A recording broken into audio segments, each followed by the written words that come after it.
రేవంత్ రెడ్డి మీడియాతో మాట్లాడుతున్నారు. బహుశా ఆయన పార్టీ మారుతారు అనే చర్చ ఎక్కువగా జరుగుతోంది. ఆయన ఏం మాట్లాడుతున్నారో లైవ్ లో చూద్దాం. జరిగి ఆ స్థానాన్ని మళ్ళీ బలహీన వర్గాలు ఆడబిడ్డతో భర్తీ చేయించారు. కమిట్మెంట్, ఇది కమిట్మెంట్. ఉరికే మాటలు వల్లె వేయటం కాదు.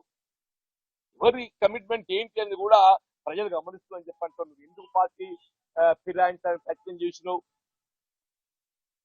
20 మాసాలే అయిందా నువ్వు పార్టీ ముఖ్యమంత్రి గారి మద్దతు తెలపబట్టి? 20 మాసాలు అవుతుంది. ఏం అభివృద్ధి సాధించినో మరి. యావర్ రోడ్ ఏదైతుందో విస్తరణ అనేది ఇక జగిత్యాల ముద్దకెళ్ళి నానుతున్నది. యావర్ రోడ్ విస్తరణ అని చెప్పంటున్నా.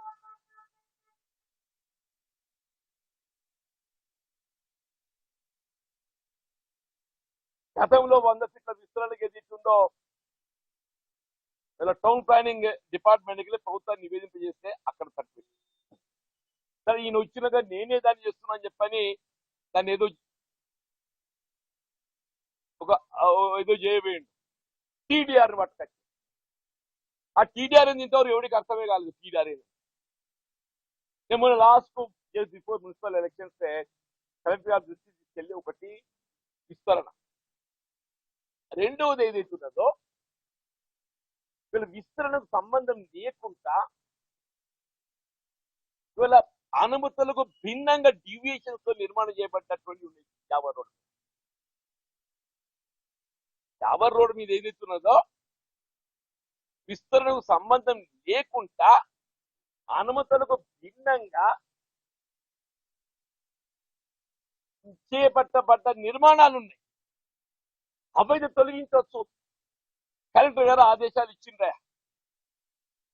యావర్ రోడ్ మీద ప్రత్యేకించి నాట్ ఎనీవేర్ ఎల్స్, ఎందుకంటే యావర్ రోడ్ ప్రధానంగా చర్చలు ఉన్నది కాబట్టి యావర్ రోడ్డు మీద అనుమతులకు భిన్నంగా ఏవైతే నిర్మాణాలు చేపట్టబడ్డాయో వాటి తొలగింపు చేయాలి అని చెప్పని జిల్లా కలెక్టర్ గారు కమిషనర్ గారికి ఆదేశాలు ఇచ్చారు.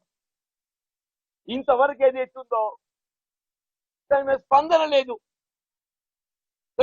లేదు. అక్కడ పెట్రోల్ పంప్ ఏదైతుందో లీజ్ అనే ఒక నెపంతో ఆక్రమించుకోబడ్డది. దానిపై చర్యలు తీసుకోవాలని చెప్పని రాజకీయాలకు అతీతంగా అందరూ స్పందించి కలెక్టర్ గారి దృష్టికి తీసుకెళ్ళిండు. కలెక్టర్ గారు ఏదైతుందో కమిటీ చేసిండేది. ఆ కమిటీ నివేదిక ఇచ్చింది. మరి ఆ కమిటీ నివేదిక ఏమి ఇచ్చింది? ఆ నివేదికను బహిర్గతం చేయండి. ఇప్పుడు చట్టపరంగా చర్యలు తీసుకోవద్దా?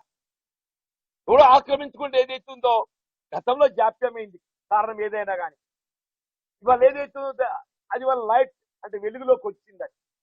అది వెలుగులోకి వచ్చింది. అందరూ అనుకుంటున్నారు వచ్చే కొత్త మున్సిపాలిటీ, ఈ కొత్త మున్సిపాలిటీకి ఏదైతుందో యావర్ రోడ్ ఆక్రమణలు తొలగింపజేయటం, ఆ పెట్రోల్ పంప్ ఆక్రమణ తొలగింపజేయటం ఇది ప్రధాన బాధ్యత ఉంటుందని చెప్పని భావించింది. ఆయన ఎమ్మెల్యే గారి అభివృద్ధిలో భాగం అనుకుంటలేడా? ఇది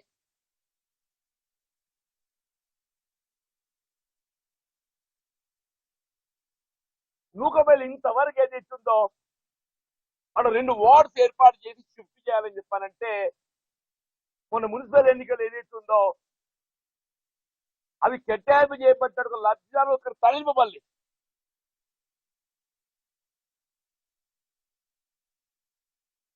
ఇవరు కూడా పేపర్లో గమనించింది. ఎవరికైతే కేటాయింపు చేపట్టాడు లబ్ధిదారులు మరి కేటాయింపు చేపట్టినటువంటి గృహాలలో నివాసితం లేకుంటుంటే క్యాన్సిల్ చేయబడతాయని చెప్పారు.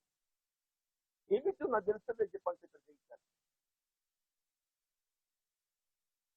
ఆ డంపింగ్ యార్డ్ అది కాల్తూనే ఉంటాయి. డంపింగ్ యార్డ్ సమస్యల గురించి మాట్లాడదని చెప్పండి. డంపింగ్ యార్డ్ అనేది పాపం హార్ట్ ఆఫ్ ది కాలనీలో కాల్తూనే ఉంటుంది. అది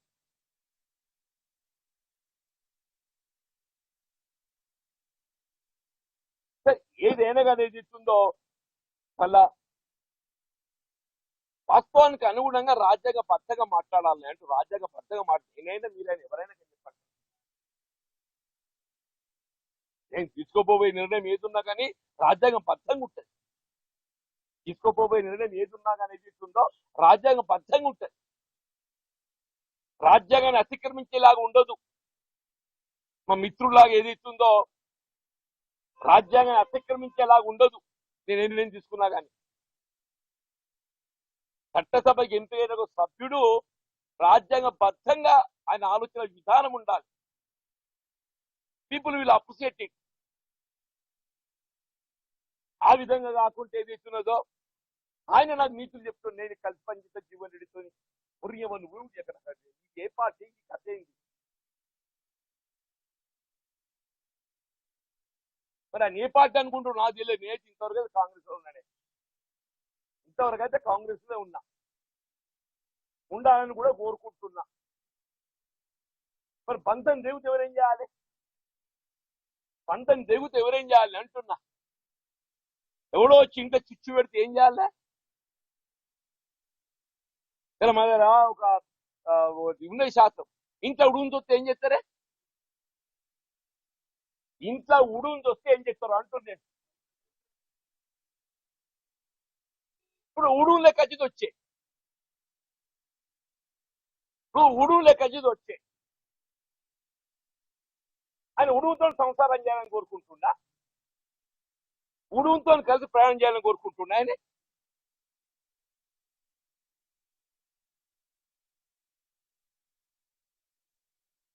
నిన్నటి వరకు ఏదైతుందో మొత్తం రాష్ట్రానికి ఆదర్శంగా ఉన్న నియోజకవర్గం జగిత్యాల ఉమ్మడి ఆంధ్రప్రదేశ్ రాష్ట్రంలో రాష్ట్రానికి ఆదర్శం. మన తెలంగాణ రాష్ట్ర ఏర్పాటు ఉద్యమంలో కేసీఆర్ గారు రాజీనామా చేస్తే కేసీఆర్ గారిపై అభ్యర్థి పోటీకి జగిత్యాల నియోజకవర్గంకి అభ్యర్థి పెట్టాలని చెప్పని ఇది అఖిల భారత కాంగ్రెస్ పార్టీ కోర్టు సెలెక్టెడ్ మీ. నేను జగిత్యాల ప్రాంత వాస్తవాన్ని ఇక్కడ ఈ నడిగడ్డ కాబట్టి, జగిత్యాల నడిగడ్డ కాబట్టి ఏదైతుందో కేసీఆర్ని ఎదిరించాలని చెప్పంటే జగిత్యాల ప్రాంతం వాస్తవుడు కావాలి అభ్యర్థి అని చెప్పని అవకాశం కలిగింది. ఇక్కడ ఐక్యత.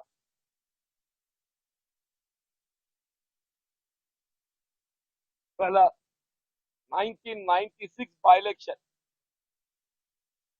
నేను అనుకుంటా, నాకు తెలిసి మిత్రులు గూగుల్లో పోతే తెలుస్తుంది. ఉప ఎన్నికల్లో అపోజిషన్ అభ్యర్థికి